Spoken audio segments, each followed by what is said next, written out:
ദൈവത്തിൻ്റെ അതിപരിശുദ്ധ നാമം മഹത്വപ്പെടുമാറാകട്ടെ. നമ്മളിന്ന് വായിക്കുന്നത് വിശുദ്ധ ലൂക്കോസിൻ്റെ സുവിശേഷം 3-ാം അധ്യായം 2-ാമത്തെ വാക്യം.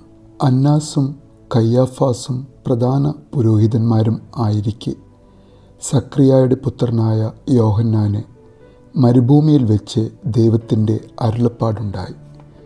വിശുദ്ധ തൃത്വയേക ദൈവത്തിന് സ്തുതി. ഇവിടെ നമ്മൾ കാണുകയാണ് അന്നാസും കയ്യാഫാസും രണ്ടുപേരും പ്രധാന പുരോഹിതന്മാർ ആയിരിക്കെ എന്നാണ് ഇവിടെ എഴുതി കാണുന്നത്.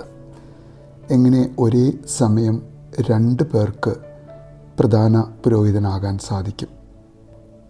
നമുക്കറിയാം, അന്നാസും കയ്യാഫാസും ഈ രണ്ട് പേരുകൾ അവർ ക്രിസ്തുവിൻ്റെ മരണത്തിലേക്ക് ക്രിസ്തുവിനെ നയിച്ച സംഭവ പരമ്പരകളിലെ യഥാർത്ഥ വില്ലന്മാരായി പിന്നീട് വരുന്നത് നമ്മൾ കാണുന്നുണ്ട്.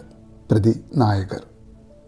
AD 6 മഹാപുരോഹിതനായി 10 വർഷം ജെറുസലേം ദേവാലയത്തിൻ്റെ പ്രധാന പുരോഹിതനായിരുന്നു അന്നാസ്.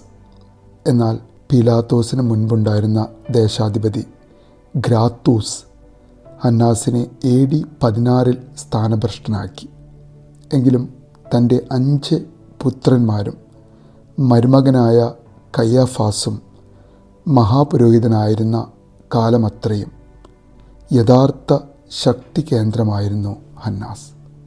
ദേവാലയത്തിലെ ക്രയവിക്രയങ്ങൾ നിയന്ത്രിച്ചിരുന്നത് ഈ അന്നാസിൻ്റെ കുടുംബമായിരുന്നു. എൻ്റെ പ്രാർത്ഥനാലയം കള്ളന്മാരുടെ ഗുഹയാക്കിയെന്ന് യേശു ആക്ഷേപിക്കുന്ന ദേവാലയത്തിൻ്റെ ഭരണ സംവിധാനം കൈയാളിയിരുന്ന അന്നാസിൻ്റെ കുടുംബം. പുറത്തുനിന്നും കൊണ്ടുവരുന്ന പ്രാവിനും ആടിനും എപ്പോഴും എന്തെങ്കിലും ഒരു ന്യൂനത ചൂണ്ടിക്കാട്ടി ആ ദേവാലയ പരിസരത്തുള്ള കച്ചവടക്കാരിൽ നിന്ന് പ്രാവിനെയും ആടിനെയും വാങ്ങിപ്പിക്കുന്ന ഒരു രീതി. പുറത്ത് 1 രൂപ വില വരുന്ന പ്രാവിനെ അന്നാസിൻ്റെ കടയിൽ 5 രൂപ വിലയ്ക്കാണ് വിൽക്കുന്നത്. ഈ ചൂഷണത്തെയാണ് ക്രിസ്തു ചമ്മട്ടി കൊണ്ട് ആക്രമിച്ചത്. പിൽക്കാലത്ത് അന്നാസിൻ്റെ കുടുംബത്തിന് കഷ്ടം, അവരുടെ സർപ്പസമാനമായ ഹുങ്കാരനാദത്തിന് കഷ്ടമെന്ന് യഹൂദരുടെ തൽമൂദിൽ തന്നെ എഴുതിയിട്ടുണ്ട്.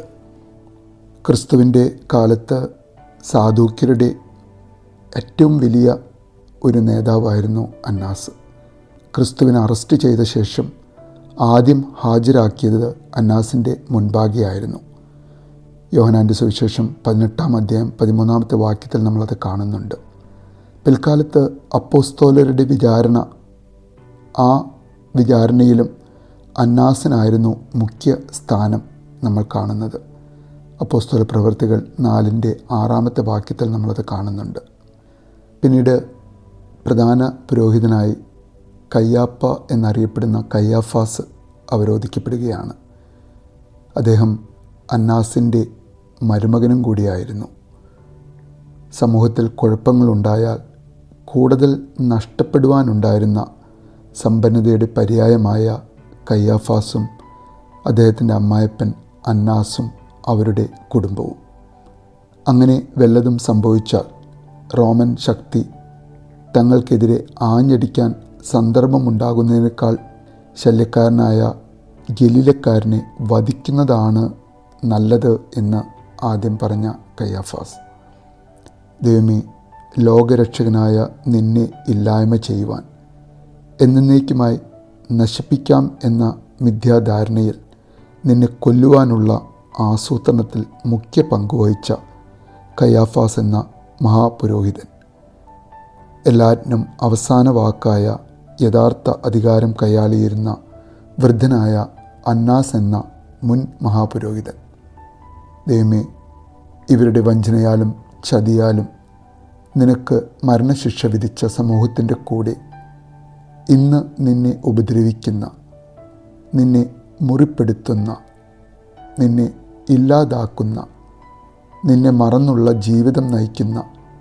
ഒരു വ്യക്തിയായി എന്നെ മാറ്റാതെ നിന്നെ സ്നേഹിക്കുന്ന ഒരു മകനായി, ഒരു മകളായി ഞങ്ങളെ ഓരോരുത്തരെയും നീ ആക്കി തീർക്കണമേ എന്ന് നമുക്ക് ആഗ്രഹിക്കാം, പ്രാർത്ഥിക്കാം.